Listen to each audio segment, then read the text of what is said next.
subito possano condividere questo sistema di potere clientelare per cui si premia il marito della Presidente della Provincia di Venezia, la moglie del Sindaco Tosi, il fratello del consigliere regionale Conte. Non credo che i leghisti volessero votare Lega affinché si instaurasse, si realizzasse nella nostra regione un sistema di potere clientelare per nulla premiale delle capacità, delle competenze, ma semplicemente si premiano gli amici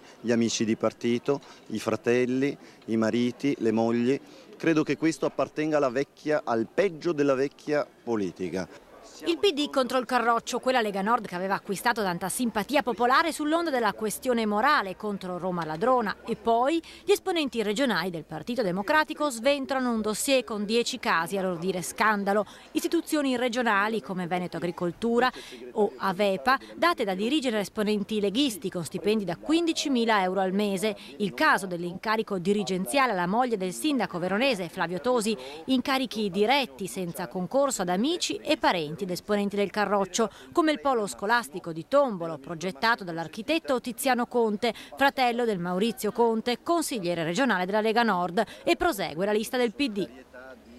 Zaia è a capo di questo sistema di tipo clientelare. Noi ci auguriamo che gli elettori capiscano che al centro dei loro pensieri non ci sta il Veneto, ma prima di tutto, prima viene la Lega.